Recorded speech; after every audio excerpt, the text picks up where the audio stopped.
Good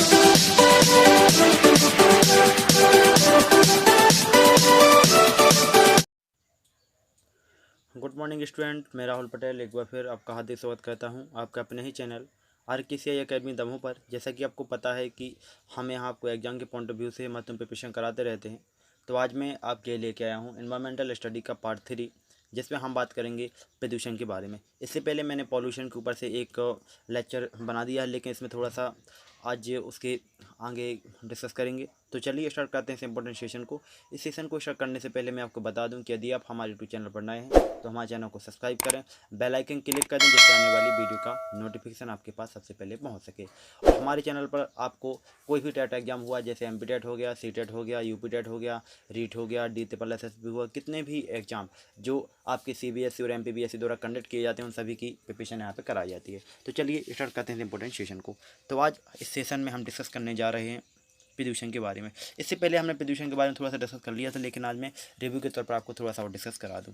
तो प्रदूषण, तो बात करते हैं प्रदूषण या पॉल्यूशन के बारे में। प्रदूषण, वायुमंडल में कुछ पदार्थों का मिलना ही प्रदूषण कहलाता है।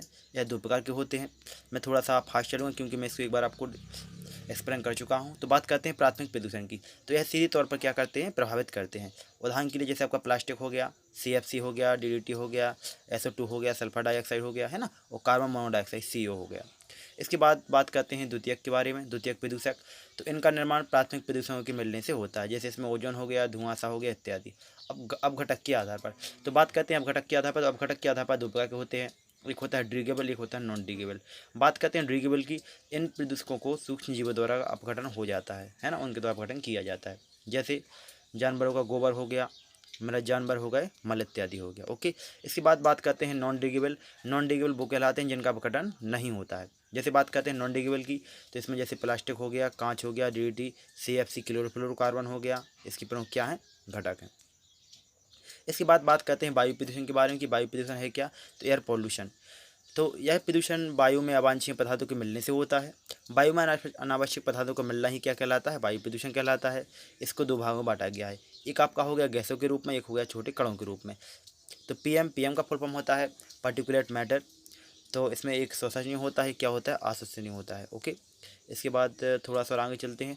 तो श्वसनीय में PM की जो वैल्यू होती है 2.5 होती है, रक्त में घुलनशील होती है, PM1 होता है, ट्यूमर या कैंसर के लिए जो उत्तरदायी होता है। इसके बाद PM10 जो होता है वो अंदर तक नहीं पहुंच पाते हैं। अब बात करते हैं गैसों के आधार पर कि गैसों के आधार पर जो होते हैं वो क्या होते हैं। 1 मिनट, थोड़ा सा मैं यहाँ से इसको कलर चेंज कर दूँ।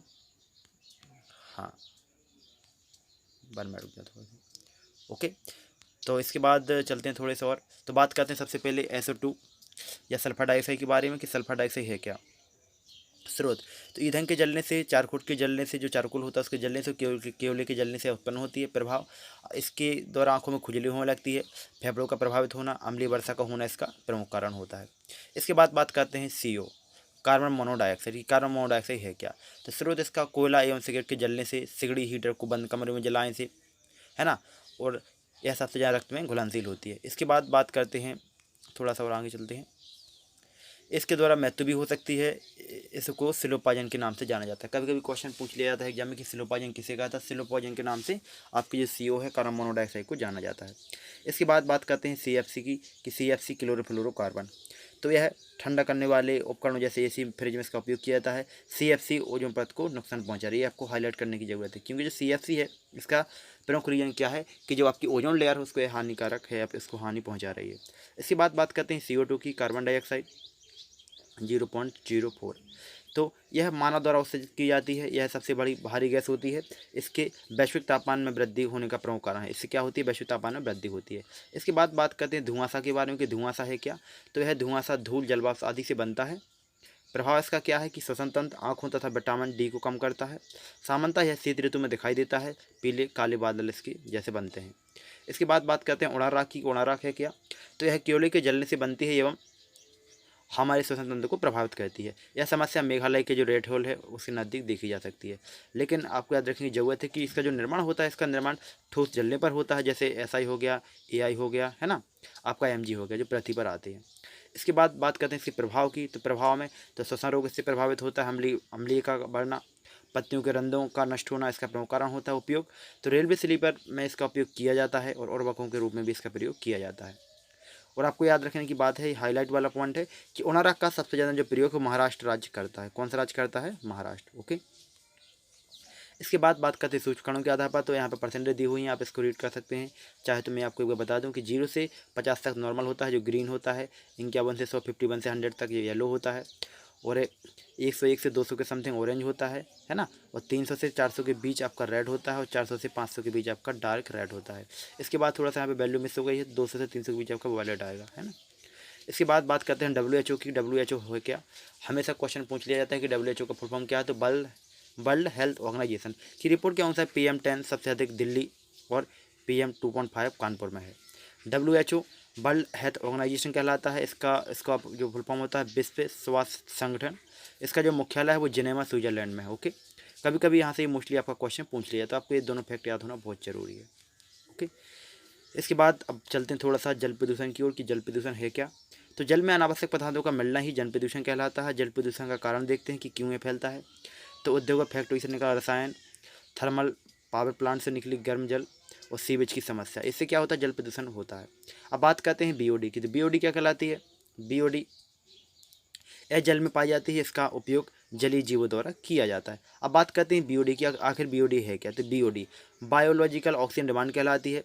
जैविक, हाँ 1 मिनट, हाँ, जैविक पदार्थों का अपघटन करने के लिए जिस ऑक्सीजन की मांग होती है उसे BOD कहा जाता है, बायोलॉजिकल ऑक्सीजन डिमांड कहते हैं। अब बात करते हैं COD की। तो केमिकल ऑक्सीजन डिमांड।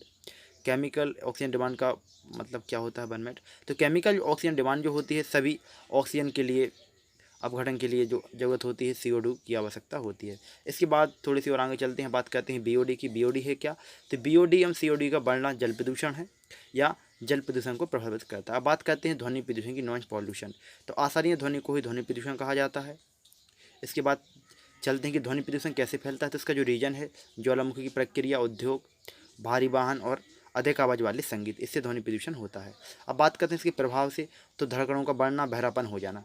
अत्यधिक ध्वनि क्या होती है? मानव को बहरा बना देती है। ओके, इसके बाद बात करते हैं ध्वनि एक प्रकार की ऊर्जा है, या कंपन ऊर्जा है, या हृदय घात का कारण भी बनती है। इसके बाद ध्वनि की तीव्रता को डेसिबल से मापते हैं। सामान्यतः मनुष्य 30 डेसिबल या 20 से 30 हर्ट्ज तक की ध्वनि इसको सुन सकता है ना। इसके बाद ज्वालामुखी की जो क्रिया होती है उसके कारण 190 डिग्री से 900 डेसिबल की ध्वनि इसमें क्या होती है? उत्पन्न होती है। वाहनों में 40 से 50 डेसिबल की ध्वनि उत्पन्न होती है। ओके, इसके बाद थोड़ी सी बात करते हैं मृदा प्रदूषण के बारे में कि मृदा प्रदूषण है क्या। तो बात करते हैं मृदा प्रदूषण के बारे में। मृदा प्रदूषण भारतीय कृषि की सबसे बड़ी समस्या है। मृदा प्रदूषण उर्वरकों कीटनाशकों से होता है। यह घटक कुछ समय के लिए पौधों का क्या करते हैं? अवशोषण कर लेते हैं, उसकी क्षमता को बढ़ा देते हैं, लेकिन लंबे समय के लिए इसका उपयोग अच्छा नहीं होता है। अब इसके बाद बात करते हैं कीटनाशकों का अधिक प्रयोग, है ना। अम्लीय वर्षा एवं मृदा का अपरदन बढ़ना इसका प्रमुख है। झूमिंग कृषि, स्तनतन कृषि। झूमिंग कृषि क्या होता है कि जब लोग एक जो जंगलों में लोग रहते हैं वो एक स्थान से खेती करके दूसरे स्थान पर उसको, वहाँ के वनों को जलाकर दूसरे स्थान पर खेती करने लगते हैं, तो वहाँ पर उसको क्या कहा जाता है? झूमिंग खेती कहा जाता है। इसके बाद बात करते हैं सिंचाई समस्या की। तो 9 फरवरी 2015 को भारत सरकार द्वारा एक इस्बाल हेल्थ कार्ड योजना शुरू की गई। किसके लिए? सिंचाई के लिए, जिससे सिंचाई की समस्या को खत्म किया जा सके। तो आज हमने इस सेशन में डिस्कस किया प्रमुख प्रदूषण एवं उनके घटक के बारे में कि प्रदूषण कितने प्रकार के होते हैं, वायु प्रदूषण कैसे होता है, जल प्रदूषण कैसे होता है, ध्वनि प्रदूषण कैसे होता है ना, आपका जो मृदा प्रदूषण होता है वो कैसे होता है। तो आई होप कि आपको ये सेशन पसंद आया हो। यदि आपको ये सेशन पसंद आता है तो सेशन को लाइक करें, शेयर करें अपने दोस्तों के साथ, और यदि आप हमारे यूट्यूब चैनल पर नए हैं तो हमारे चैनल को सब्सक्राइब करें, बेल आइकन क्लिक कर दें, जिससे आने वाली अदर वीडियो का नोटिफिकेशन आपके पास सबसे पहले पहुंच सके। और मैं आपको बता दूं कि आप हमारे टेलीग्राम चैनल है, व्हाट्सएप ग्रुप से भी जुड़ सकते हैं, उसकी लिंक हम आपको डिस्क्रिप्शन बॉक्स में प्रोवाइड करा देंगे। तो मिलते हैं आने वाली वीडियो में, जब तक के लिए जय Hind. Thank you very much. Thanks for watching this video.